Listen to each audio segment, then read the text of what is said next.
Good morning. And so welcome today. Good morning, Shalona. How are you? Good morning, sister. Well, thanks, and you? Good. So are we ready to be detached today? Yes, we are. Okay, great. Okay, so the pose for today is Paschimottanasana, and it's a seated forward fold.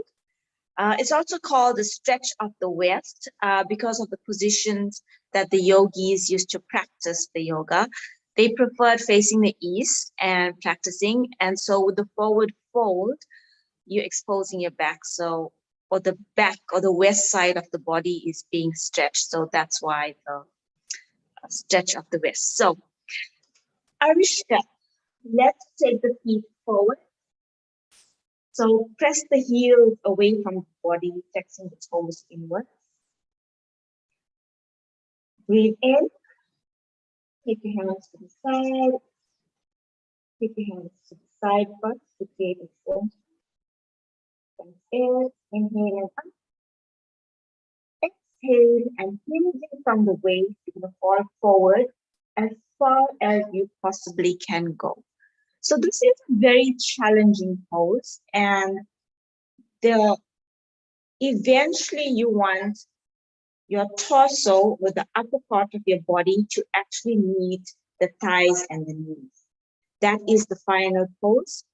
So this pose, as you can see, Arishka is not that flexible to reach that stage as yet, but definitely with more practice, she will get there. So Arishka, inhale and gently come up, releasing the spine one vertebra at a time.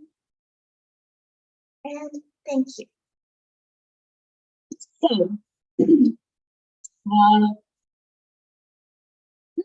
as you can see, is quite challenging, and many of us are not flexible enough to go in that position due to our lifestyle, and maybe even people that gym a lot do not have that flexibility to go down. Arishka is also one of those people that exercises a lot because she plays cricket, and so probably that's also why her flexibility isn't there as yet.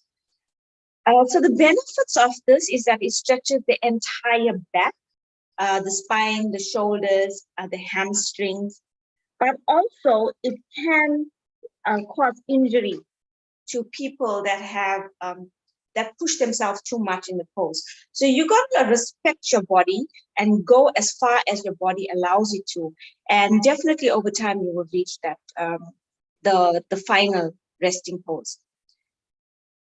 So the mythology behind this is that it's quite interesting. It says that this is many yogic text says that this is a magical pose, or it allows the practitioner to gain magical powers. So I haven't gained any magical powers.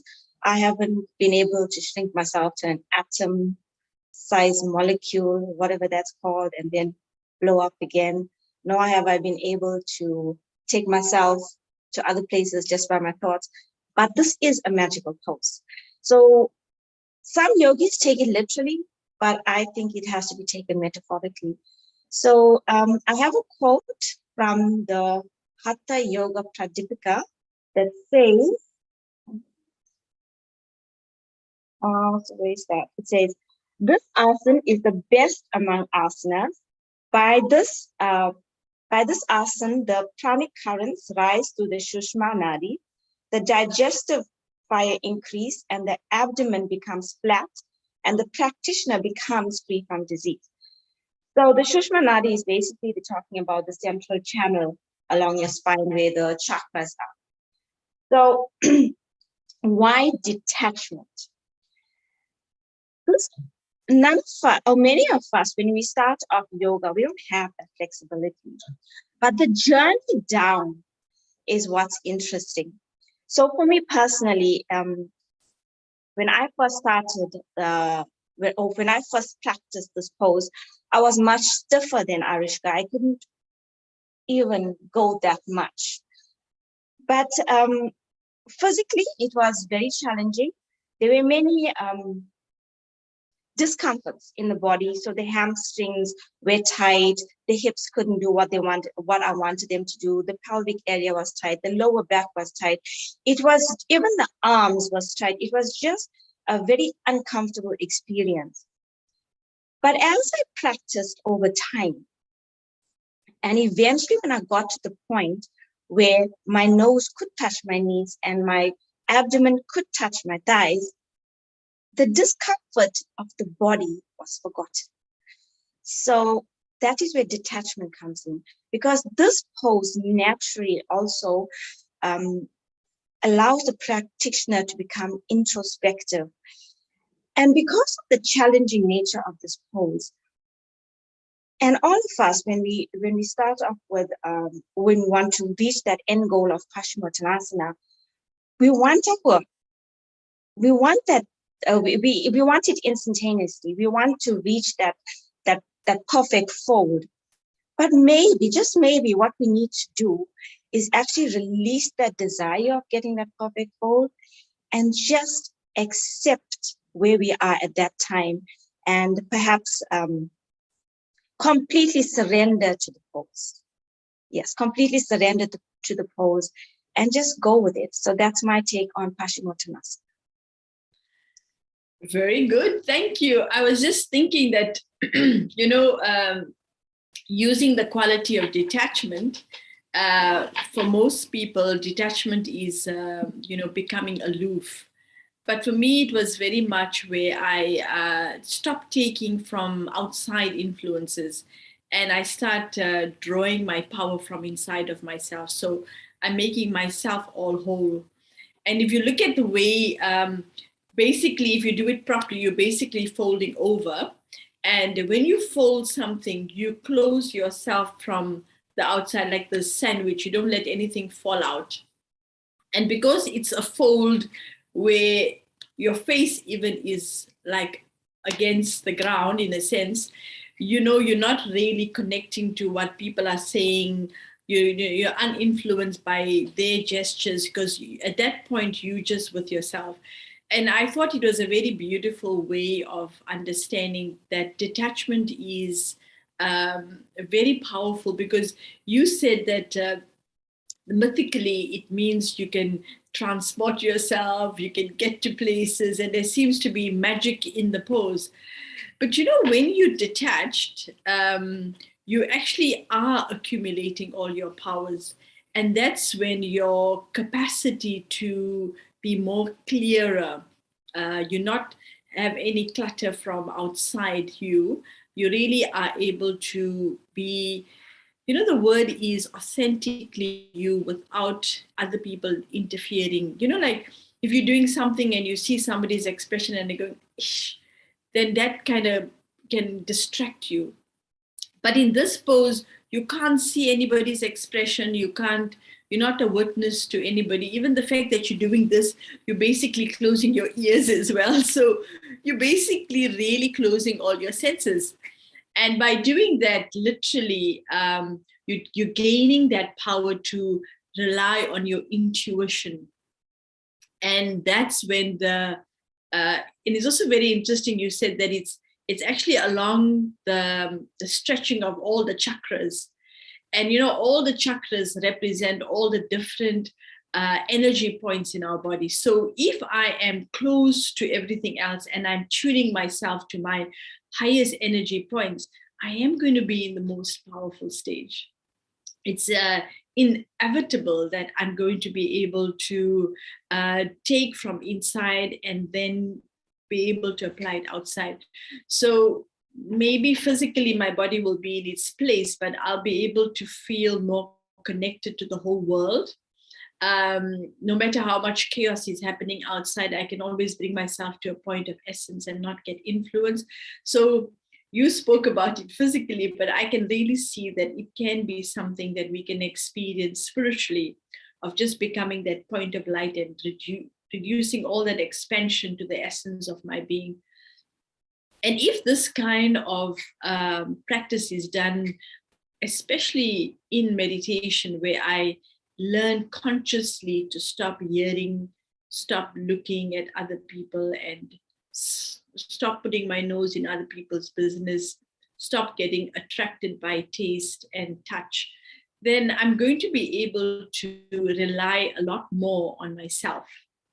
And so detachment really is not about I cut myself off, but I'm giving myself a chance to connect with that which is inside of me to make me more whole.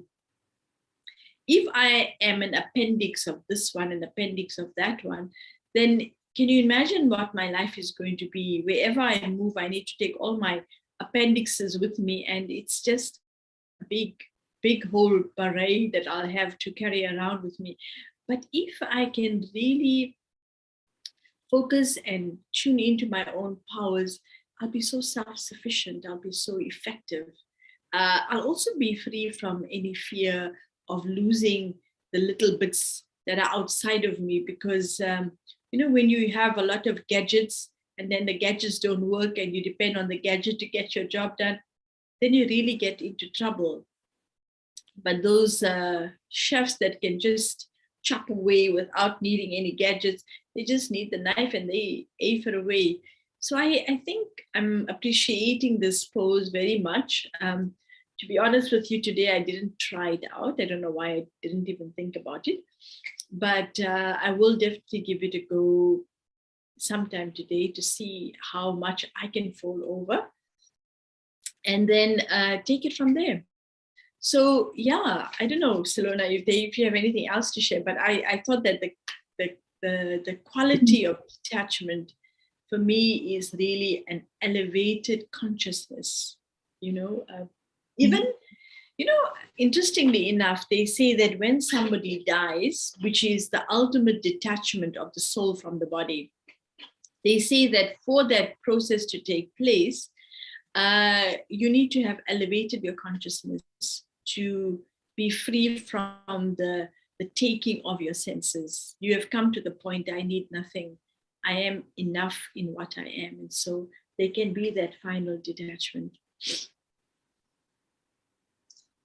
Okay, so for me, I just want to say that if you are attempting the forward fold at any point of the day, it would be advisable to do a warm-up session first. Okay. Personally, if I do the forward fold now where I haven't warmed up, I will literally come like this close and not touch my knees. But if I do a warm-up, then I very easily go into the fold without any. So do you feel with Arushka, because we just got her to do this one pose, we kind of put her at a disadvantage as well? No, not really. Many of us are in Arushka's position. We can't get into that complete fold. And like I mentioned earlier, because of the challenging nature of the fold, that fold, maybe we should just let go of the desire and surrender to the pose. So it's not at a disadvantage. And I like using Arushka simply because she relates to, when people look at her, they're not seeing a yogi that can bend over and do all of these crazy stuff. She's your average human that is on a journey, and that is the reason I like using her. No, I think why I said it, sorry, Shalona, was you said for yourself, but you know how you can get to that point. So you said, but you still need warm up. So we got her to do it without even any warm up. No, she did warm ups. She did warm ups. Okay. So that was unknown to me. So apologies for that. Okay. No, I think Arushka, I just love everything about it. Just makes it realistic what she does. You're right. And a young person that is really, I feel, has a lovely commitment to it, and she leaves her studies and be with us every morning. I really appreciate that as well. So that's really beautiful. Yeah, so let me just read our card for today. And I think that also fitted in quite well. Oh gosh, who is that now? All right. So detachment, the art of withdrawing my senses from external stimulation gives me a greater opportunity to express my true self. I can work from the inside out, allowing, self-control, attention and concentration, peace and tranquility in what I do. So yeah, that kind of nicely defines for us what it means to be detached. That in a way, when I'm detached, I am closing myself from all the noises of the outside. And we know that silence is a beautiful healer too, no? It can do a lot for us. So I can't believe it how quickly the time is gone. Today is already the 14th. So we're halfway in our mark. So, okay. Maybe it's really time, unless you have any closing remarks, Sharona, we can maybe do a meditation. I know you will we have to keep this pose for any length of time? Yes, between 1 to 3 minutes. But it's obviously dependent on the individual. Some contraindications here. If you have a herniated disc or any spinal injuries, definitely don't attempt it. Any injuries or any like discomfort in the hip area, definitely no. So aside from that, you're good to go. Okay, good to go. All right then. So let's get a few moments in and really withdraw from our senses and experience ourselves to be separate from our bodies. So I take this moment, and let me start off by just taking a deep breath in and feeling myself present inside of my body. I'm aware that I am this living diamond, a sparkling being of pure energy, radiant and peaceful, sparkling in the middle of the forehead, behind the eyes. And I know that while I sit in this body, all the senses of the body, wherever the eyes look, the camera of the eyes takes many, many photographs and stores them within I, the soul. Taste creates its own attraction and pulls my old habits. What I hear can create disturbance and distract me. When I put my nose into everything, I create chaos and trouble. When I lend an ear to something that is not relevant to me, I confuse myself and create chaos. And when my senses get involved in the touch, I'm completely removed from my core and I begin to feel the outer realms. And then the atmosphere of the outside begins to infiltrate on the inside. So, knowing my relationship with myself through this body, I make a very conscious choice to be inside the body and close the doors of the eyes, the ears, the nose, the smell, and touch. And I fold myself within myself and turn my attention to me. I become aware of my sense of thought, how I can create beautiful thoughts with images, and I can feel the beauty of each thought that I create. I go to the faculty of my intellect, my deep ability to reason, to judge, to resolve, and most important, to understand and develop clear powerful attitudes. And the third faculty is my ability to create habits or sanskaras, my characteristics that defines my personality. And in that I observe that I have many, many learned ideas and ideals, but deep in my recesses of my being, I touch the truth of who I am. I am a selfless, pure, sparkling being of light energy. I was never created and I will never be destroyed. Knowing this fact about me allows me to be very detached. It makes me aware that I, the soul, am an actor. I play the part through the costume of the body. And when I choose, I can let myself go far beyond, away from everything, and come into that form of light, eternal, immortal, imperishable. And as I connect to the truth of my being, I'm able to access that clarity of vision, of knowing who I truly am.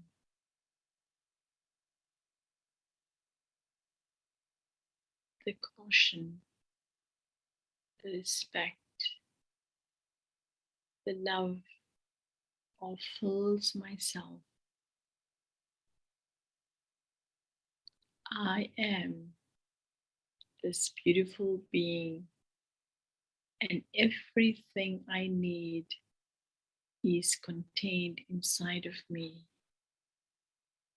As I tune into my thoughts, my understanding, and my innate personality, I need nothing.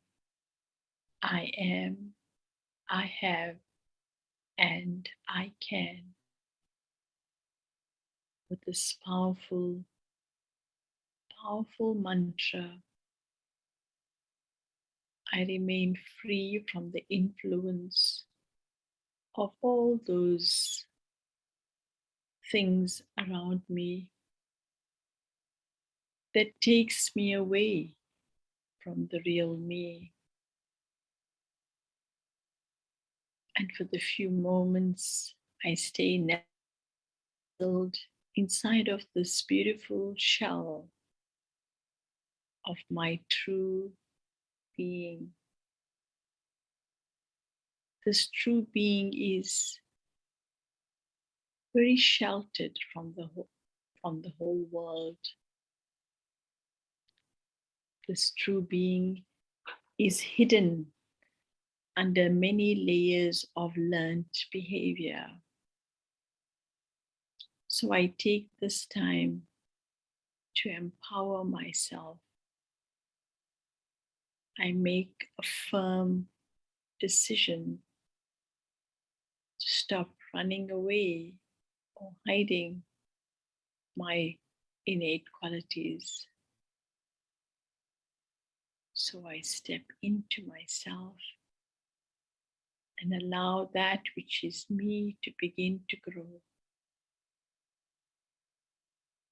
And the first thing for this inner growth is the good wishes and powerful thoughts of others to see me in my true form. So as I step out of my own limitations and begin to vibrate on the highest level of consciousness, I become that radiant source of unlimited peace.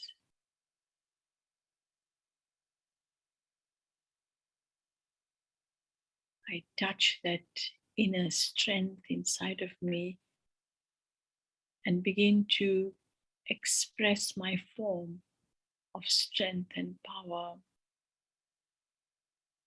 I reach out to all the cords that connect me to the whole world and experience true love.